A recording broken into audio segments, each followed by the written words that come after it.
पहले माता पिता घर के जो बड़े होते थे वही जाते थे, लड़की देख के आते थे, पसंद करते थे, लड़का देखते थे, ना कभी झगड़ा होता था और ना कोई तलाक होता था। 1000 में कभी एक का हो जाए तो बात अलग है। और आज हमारी पसंद है, पसंद किसकी? हमारी है। तो इसका मतलब हमारी पसंद में खोट है कुछ ना कुछ। पसंद करके हम आते हैं, प्रेम विवाह करते हैं और 2 साल बाद फिर तलाक हो जाता है। प्रेम से बोलो राधे। कश्यप जी महाराज से भगवान कह रहे हैं कि विवाह कर लो, करदम जी महाराज से। करदम जी कहते हैं नहीं प्रभु मुझे विवाह नहीं करना। अब कैसे भगवान नारायण से कह दें कि नहीं मैं प्रभु आपका भजन विवाह करने के लिए किया था।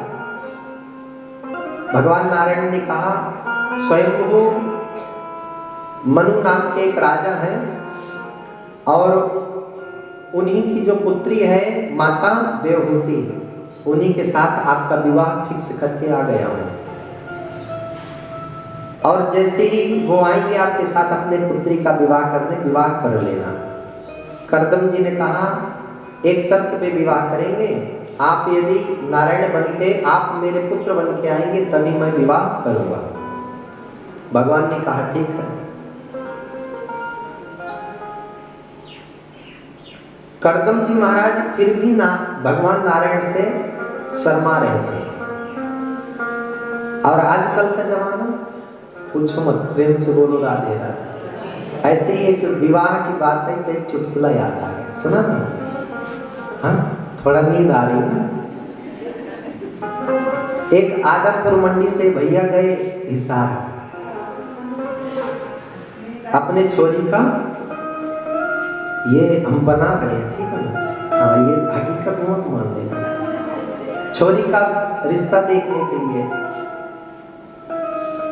अब वहां चाय पीने लगे तो चाय वाले से कहने लगे भैया हमें अपने छोरी का विवाह करना है, इसलिए कोई छोरा हो तो बताए दो। चाय वाले ने सोचा इतना सुबह सुबह कौन छोरी वाले आते हैं, मजाक कर रहे होंगे। चाय वाले ने भी मजाक कर दिया, हाँ हाँ तुम्हारे बिरादरी के ही इसी गली में सामने रहते हैं, बहुत अच्छा लड़का है, LLB किया हुआ, किसी चीज की कमी नहीं, खूब पढ़ा लिखा है। पहले तो बोलता नहीं है, जब बोलता तब इंग्लिश टू इंग्लिश बात करता है, हिंदी में तो बात ही नहीं करता। अब यदि हम अपने मुंह से अपने बेटे की अपनी बड़ाई करें कोई विश्वास नहीं करेगा, कोई दूसरा कोई कर दे तो बहुत जल्दी भरोसा हो जाता है। सेठ जी ने सोचा जब इतनी बड़ाई चाय वाले कर रहे हैं तो फिर तो अब क्या बात करनी। गए उसके घर में, पूछे आपका लड़का है? बोले हाँ, हमें अपने लड़की का विवाह करना है। अब हमारे लड़के के अंदर चाहे जितने भी अवगुण हो हम उसको नहीं देखते हैं, बस ब्याह हो जाए कैसे भी हो जाए। हमारा छोरा चाहे बिल्कुल कुछ भी ना पढ़ा लिखा हो, लेकिन छोरी तो ग्रेजुएट चाहिए, हाँ बिल्कुल पढ़ी लिखी होना चाहिए। भैया ने छोरी को देखा, बात ज्यादा करी नहीं, आ गए। बोले आप भी लड़की देख लीजिए, लड़की देखे पसंद आ गया, विवाह हो गया भगवान की कृपा से।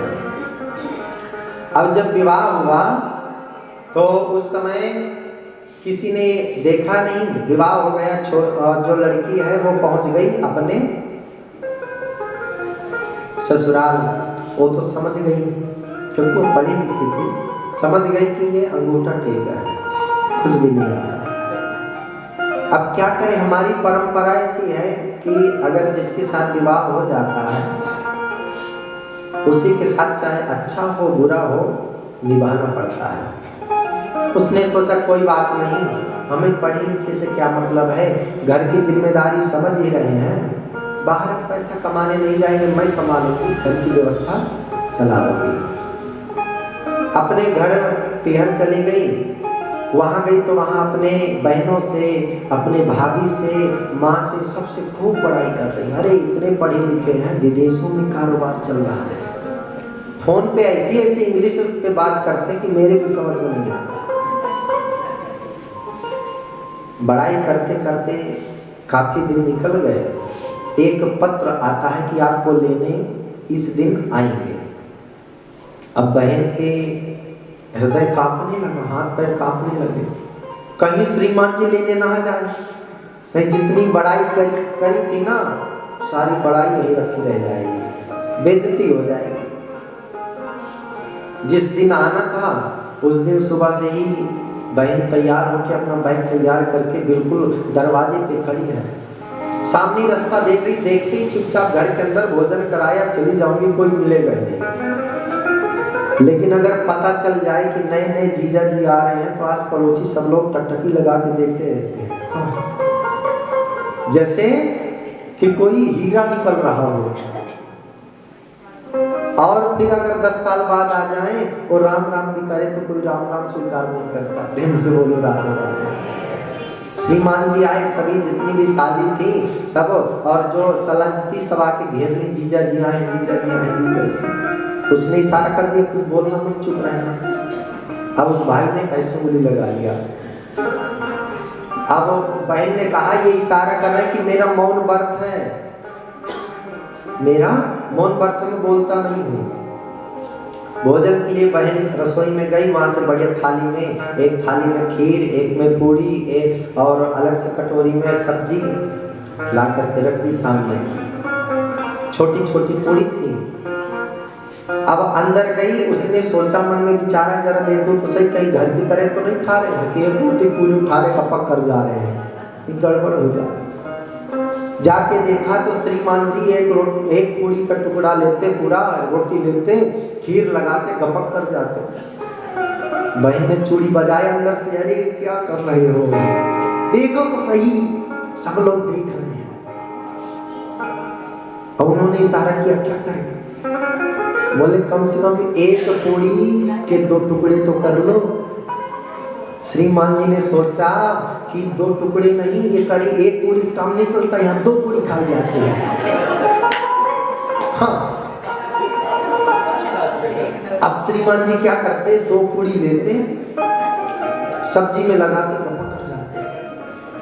बहन ने कहा, तुमने तो मेरी नाक ही कटवा के रख दिया। अब उसने नाक पे हाथ लगाया, उसने भाई ने देख लिया। अब वो कह रहा है, सोच रहा है कि शायद ये इशारा कर रही है कि यहाँ ये जो पूरी छोटी छोटी, हमारे घर में तो बड़ी बड़ी बनती है, ये प्रसाद कहने पहले सूंघा जाता फिर खाया। अब वो क्या करते, पूरी को लेते और खीर में सब्जी में लगाते, गप कर जाते। बहन ने कहा, तुमने, मेरी तो किस्मत फूटी थी जो तुमसे ब्याह हो गया।